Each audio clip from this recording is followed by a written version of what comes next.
Welcome to Beyond Transcendence with Andrew. I'm your host, Andrew Wilson. On today's show, I have Rick Cheatham.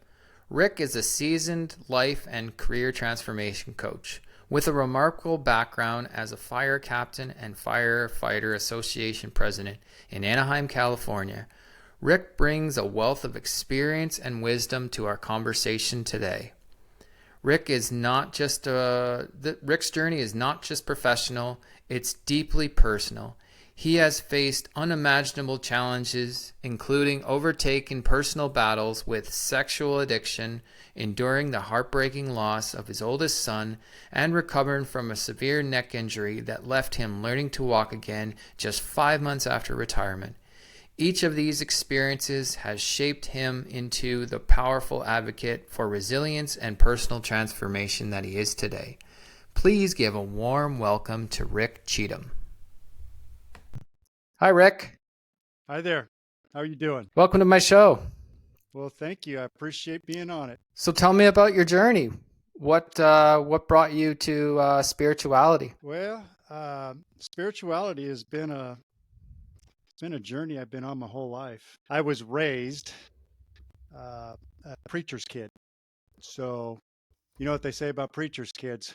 Got to be wary of those folks. So I had a little wild side to me growing up, and I've always been connected spiritually, but I think early on it was more religious than it was spiritual. And I had my spiritual awakening when I was finally able to put aside all of the religious jargon and just do my own little research and my own search for who God was. And as I started to do that, I had this little prayer that I said that it was very detailed. It was a description of the perfect woman for my life to be my wife. And I prayed for a specific height, specific weight, specific skin color, specific hair color, specific everything. I mean, it's as detailed as you could possibly get with all the physical attributes that I was looking for in a woman. And then I felt kind of guilty afterwards. And I said, but most importantly, I pray that she'll help me become the man of God you want me to be. And 2 weeks later, that vision that was in my head showed up at my church. And she was there to see me on a blind date. And it was 6 months later we were married. Then the journey really started because I didn't have any idea what that meant to help me become the man that you want me to be.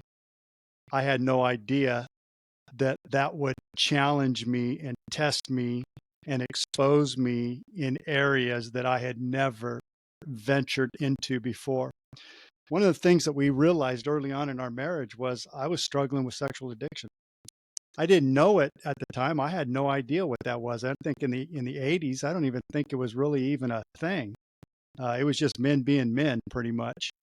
And 10 years into my marriage, into that answered prayer, my wife said, I hate you, I hate God, I hate the church, and I quit. She was walking out the door with 2 boys, and our marriage was over. It was at that point that I discovered or realized that if I could pray for a woman as descriptive as that prayer was, and she could show up in my life, and now she's telling me 10 years later how much I've hurt her, and now she wants to quit, that said a lot about who I had been and who I had become in the marriage. And it broke my heart. And I started to find the resources that could help me navigate my broken marriage and my broken spirit. And I found a man that walked me through about a 3.5-year mentorship, he and his wife, along with me and my wife. And almost 3 years into it, we were able to conceive another child. And that little girl is named Victoria as a result of a victorious marriage. But there was one little hiccup in all of that. And my mentor explained to me that when you feel like the Spirit of God is moving you to expose what you have done in that 10 years of marriage, Rick, I want you to make the promise to me that you will follow through with that. And I thought, sure, yeah, no problem, I'll do that. Knowing full well there's no way a spirit's going to come in and try to persuade me to say something like that. There's no way. It's not going to happen. Well, she's now pregnant with our little baby girl. And sure enough, that's when she comes out and says, hey, I think you have some things you need to share with me. I've talked with Kevin and Debbie both, and they say that you have some things you want to expose, and I think this is the time to do it. And I said, no way. There's no way. I'm not going to do it.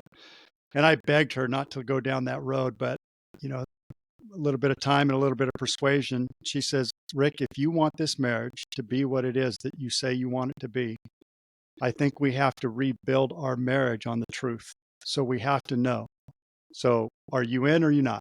And I said, okay, well, hold on, because you're about to learn some things from your husband that going to hurt your heart.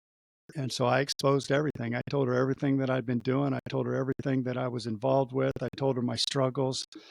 And to my surprise, she handled it quite well until I went to work the next morning and called her. When I went to work, I'm gone for 24 hours at a time as a fireman.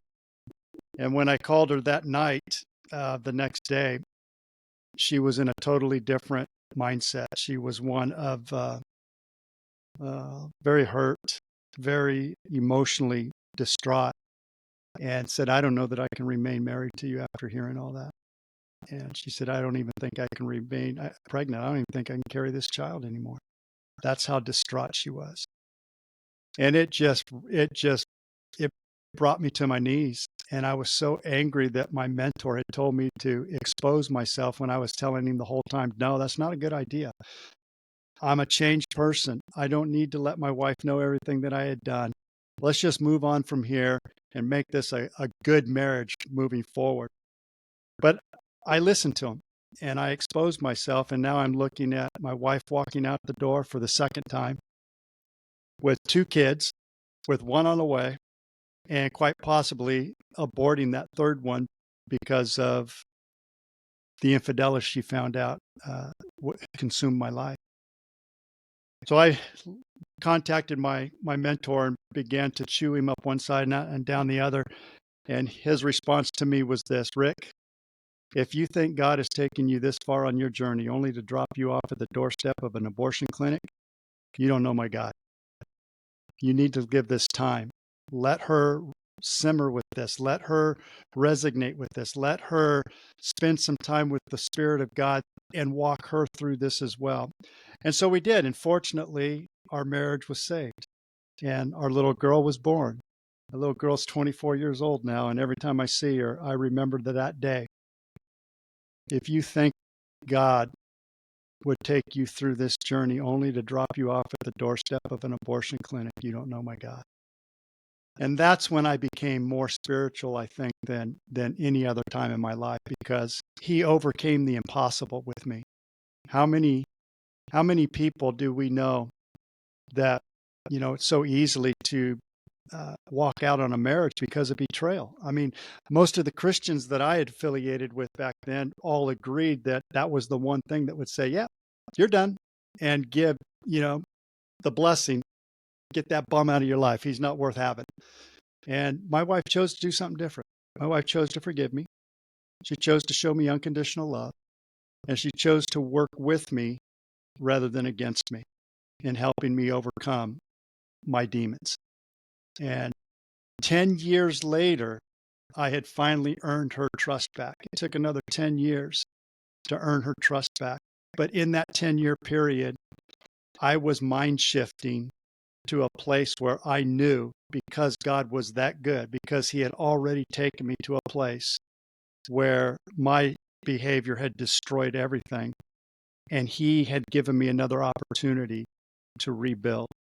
And this second time around, I wasn't going to destroy it and let that go to waste. So we ended up rebuilding our marriage, and 10 years later, she's finally trusted me. So now we're 20 years into our now 39-year marriage. So we're 20 years in, and we start to just enjoy just a wonderful union of 2 people coming together who are both imperfect, but have helped each other tremendously grow through all that imperfection. And so we fast forward a little bit, and my wife and I are doing marriage mentoring. We're doing personal one-on-one mentoring. I'm coaching men who are dealing with sexual addiction. My wife's coaching women who are dealing with men who have sexual addictions.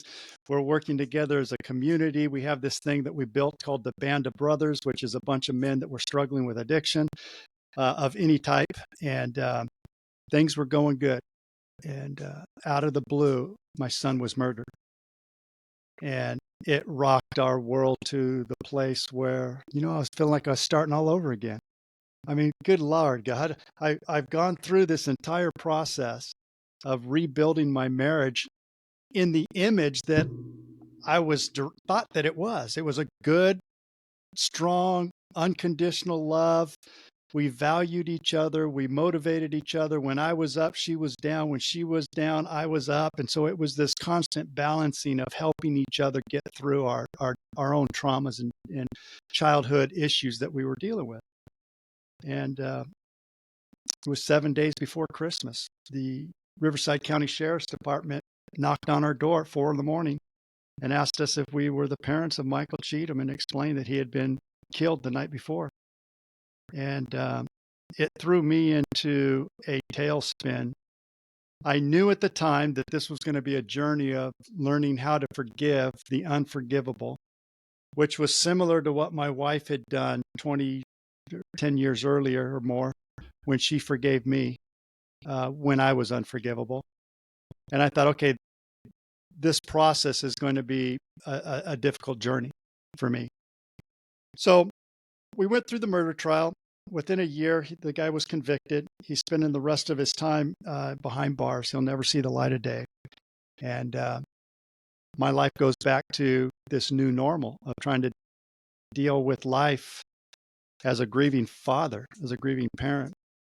And I poured myself into my work. I poured myself into my union business. I poured myself into protecting my members from being victimized by poor leadership in the organization, and didn't really grieve a lot. I just didn't really put my mind to grieving. I just figured, you know what? I'm going to walk through this the best way I know how. And my number one priority is to help my wife through the grieving process, because a mother's heart, when they lose a child, is a tremendous heartbreak that many people can't even begin to fathom. It's tough for dads. I think it's tougher for moms. This is the child she carried inside of her for 9 months. This was her firstborn son. This was our firstborn child, and it broke her. It broke her heart. For the first year, my wife cried herself to sleep every single night. In the middle of the night, I would hear her whimpering in tears and crying in her sleep. I'd wake up in the morning and she would be crying herself awake. And that went on for a year. And I just wanted to love on my wife and restore her back to a sense where she could understand and at least, maybe not understand, but at least get through it in a positive way. Meanwhile, I'm focused on work. I'm focused on my business. And because of that, not grieving as much.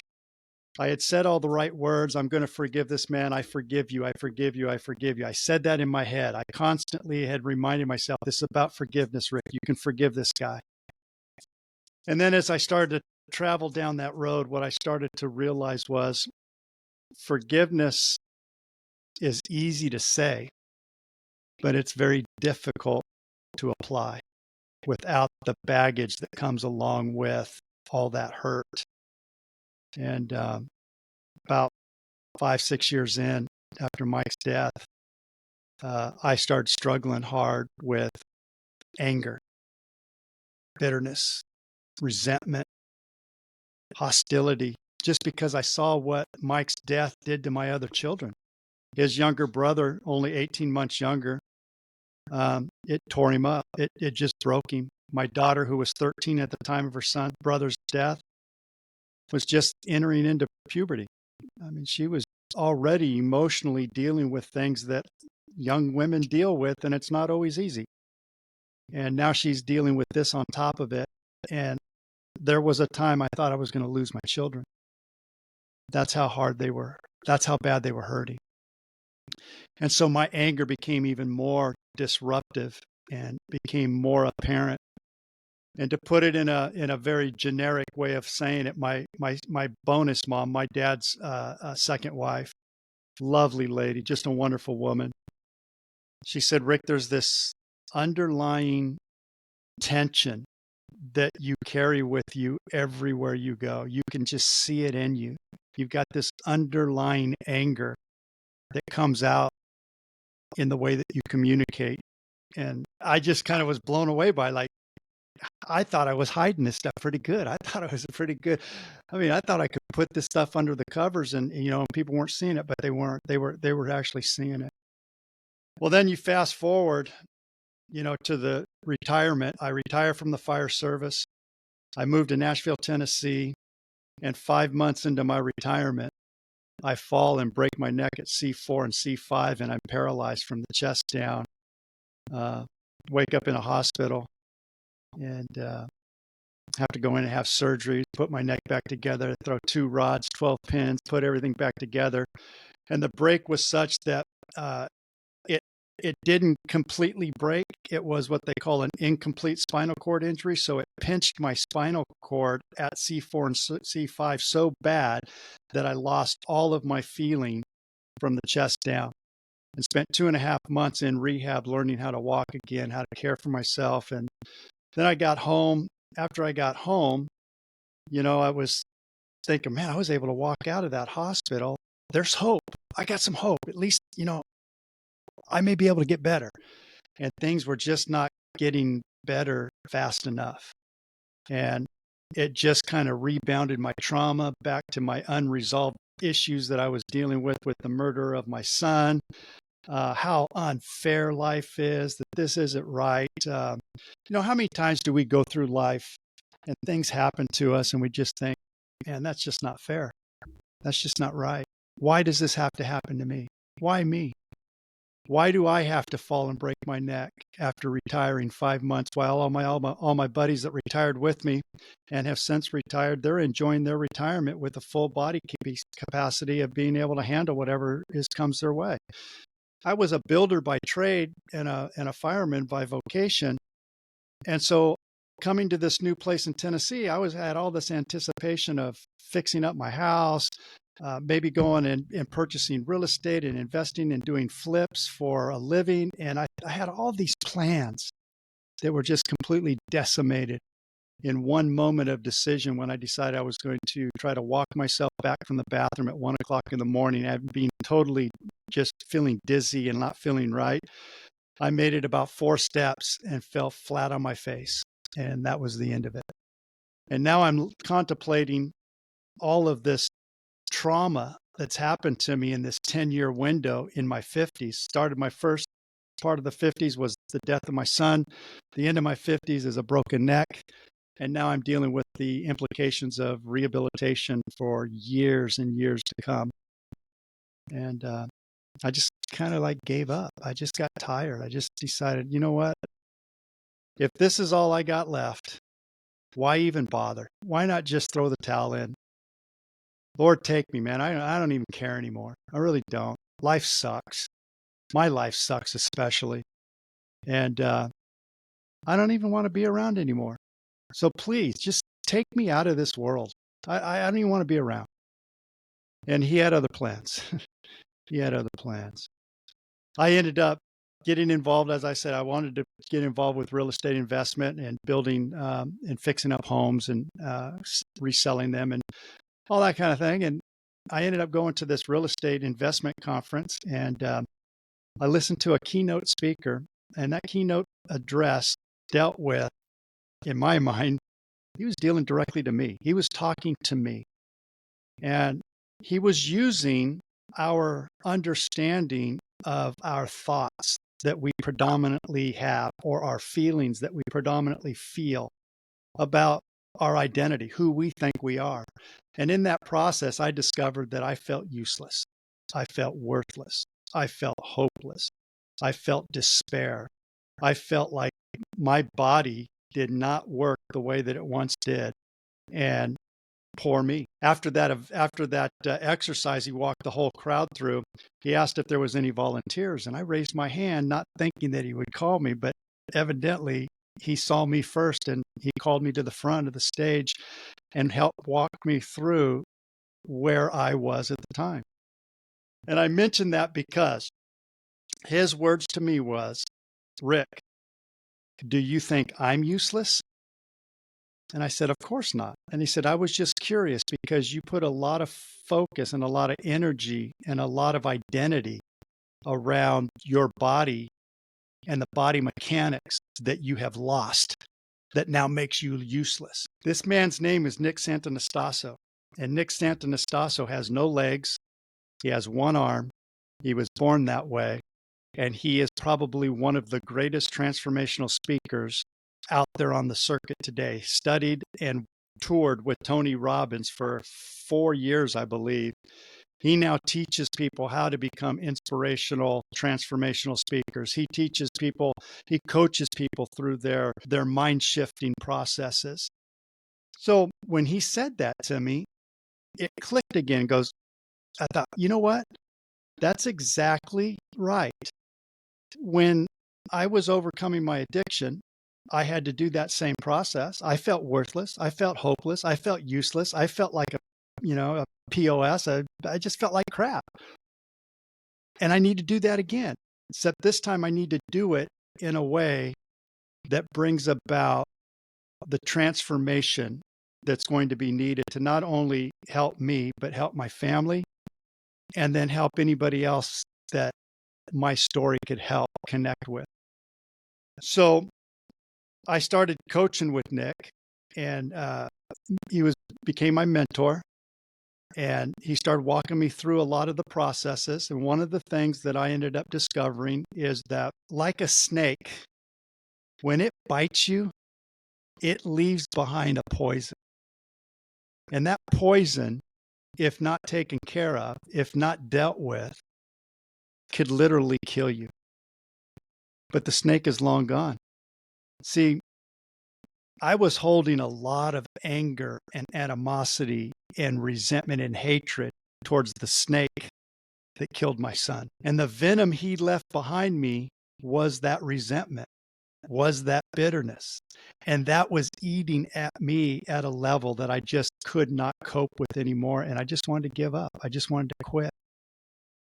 And what I discovered was that just like that snake bite, I had to figure out how to remove the toxin of that bitter root that was destroying my heart and being unforgiving. And I made a decision that I was going to forgive this man regardless of what it cost me. I was going to start to understand where this man is and how it could be that he could actually think taking another life was going to be beneficial to him and his family. What kind of mentality do you have to be in when taking another man's life seems like a good idea? What kind of sickness do you have to be dealing with? And then I connected a dot. It's probably the same kind of sickness that a man struggling with sexual addiction has and nearly destroys his wife's heart through his infidelity and his betrayal with prostitutes, strip clubs, adulterous affairs, and the things that literally destroyed my wife's heart. And it became very clear to me in that moment, forgiving the unforgivable was forgiving me. That's what my wife did for me, is she forgave the unforgivable. And now it was my opportunity, as hard and as difficult as it is after losing your baby, to forgive the man that took him and actually have empathy for him.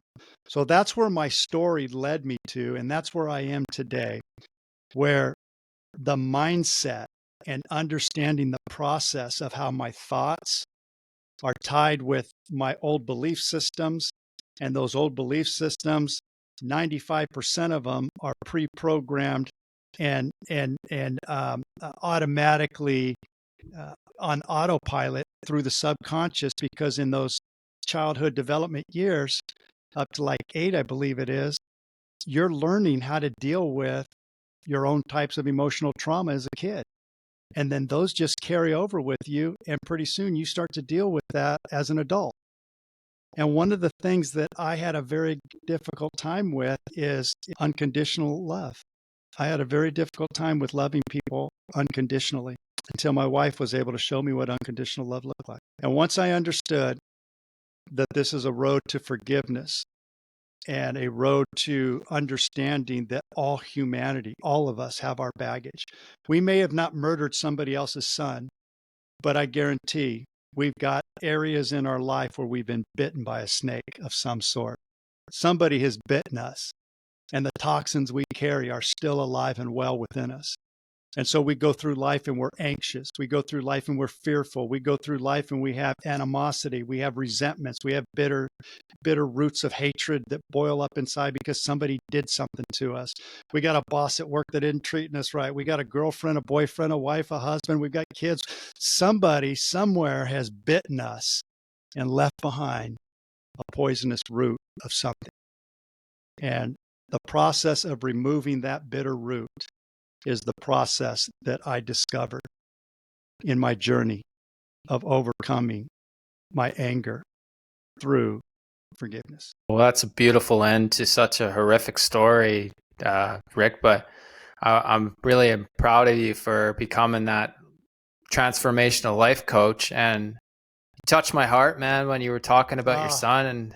And I honestly wanted to shed a tear like right away when I heard that, because that's something horrific to overcome. But I'm proud of you for overcoming that and bringing your message on this show today, because I feel my audience needs this type of message with like everything that's going on, with how angry so many people are, how sad so many people are. This is kind of that wisdom and knowledge to provide to them that there is hope. And we are all connected spiritually. Absolutely. So you know about energy and how we're all connected. Yeah.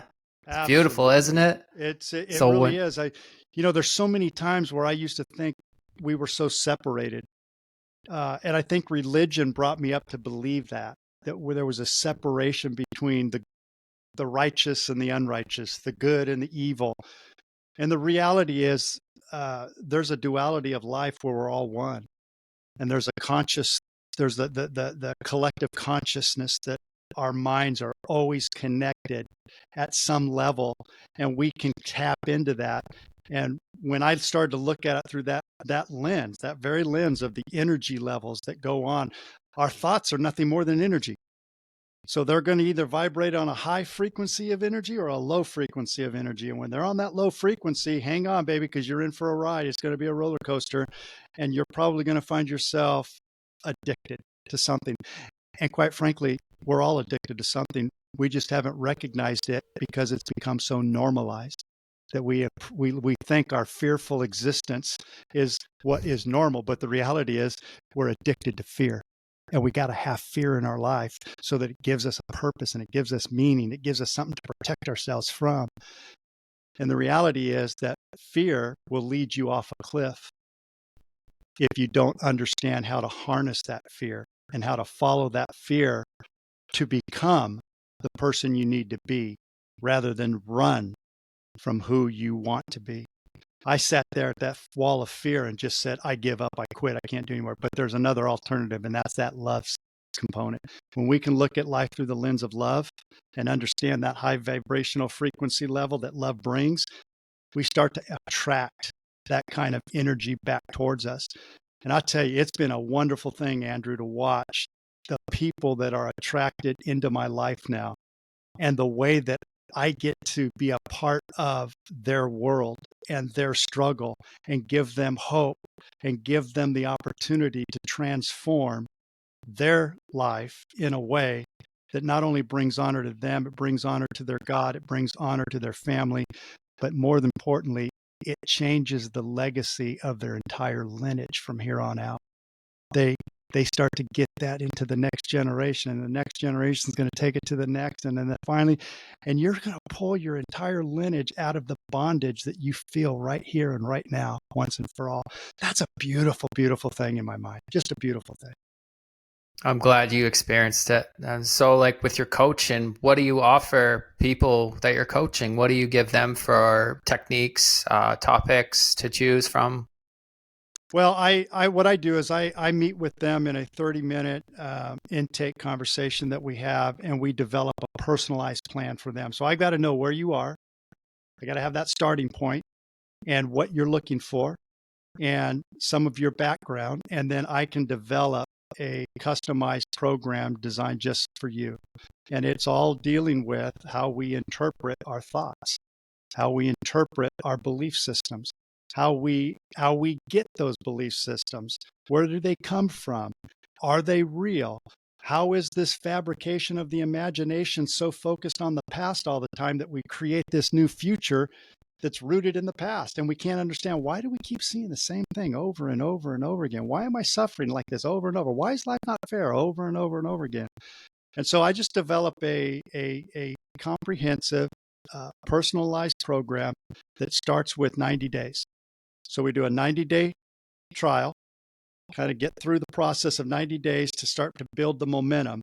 And then after that, we can step it up to another 30 or another 90 days, and eventually to an entire year. That's the goal, is to stay with me for an entire year, and we'll walk through every one of the issues that come up on that journey to help set you free from what's binding you and keeping you stuck in that cycle of redundancy, that cycle of being stuck in life.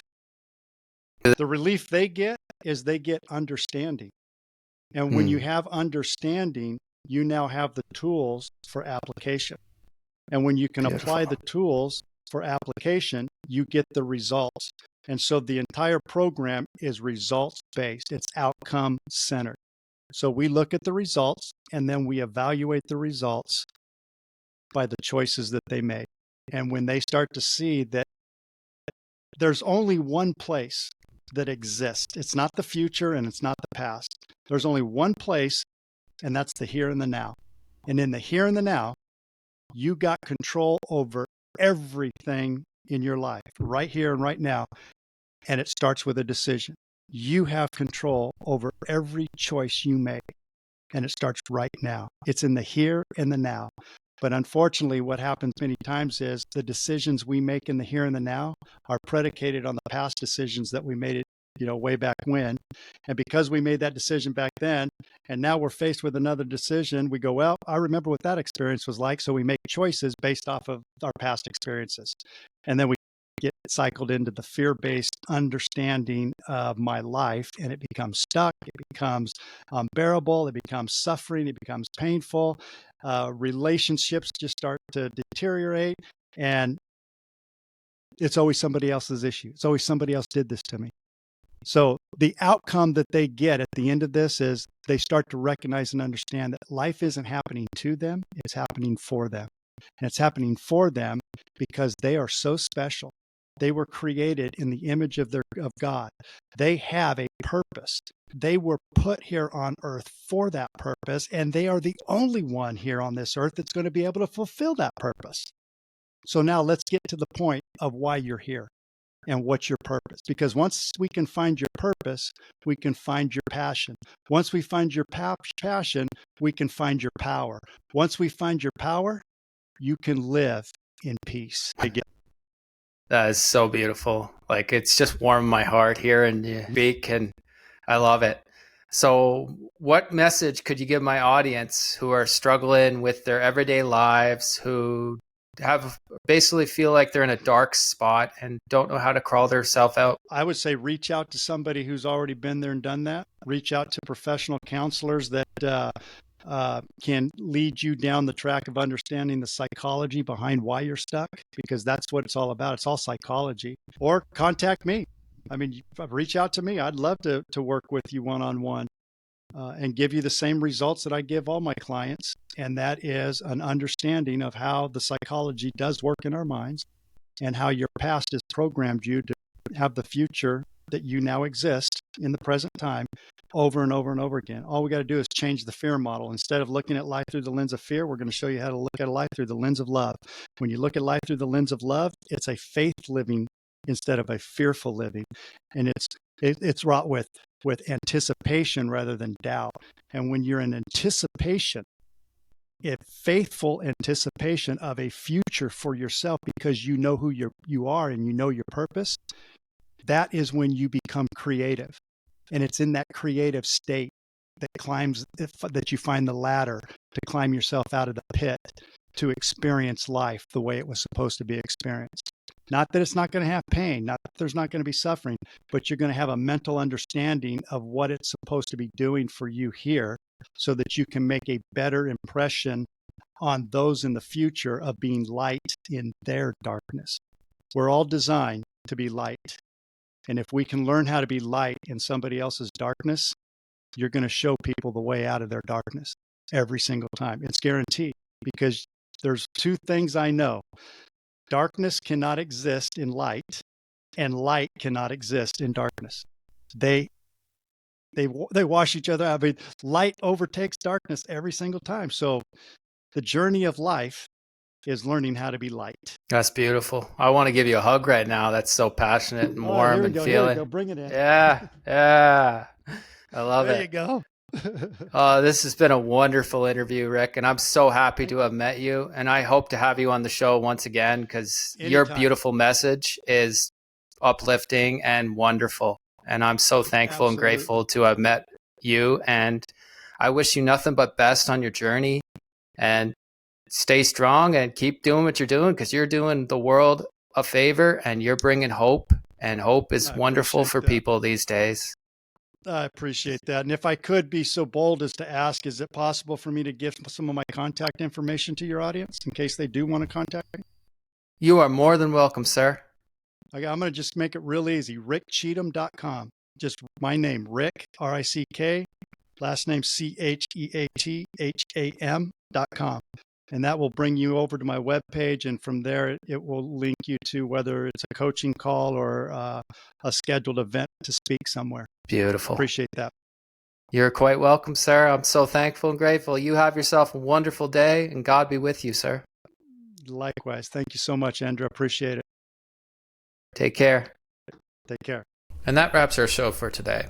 I hope you understand the message behind forgiveness and how it can reward us in so many ways, that we are vibing in a high frequency, and to not let our negative emotions control our destiny and control the way we choose to live our life. I thank you all for listening. And if you want to reach me, my email is btwa2024@gmail.com. You can also leave a review on Spotify or Apple Podcasts. And I hope you have a wonderful day, and much love to all of you. Bye-bye.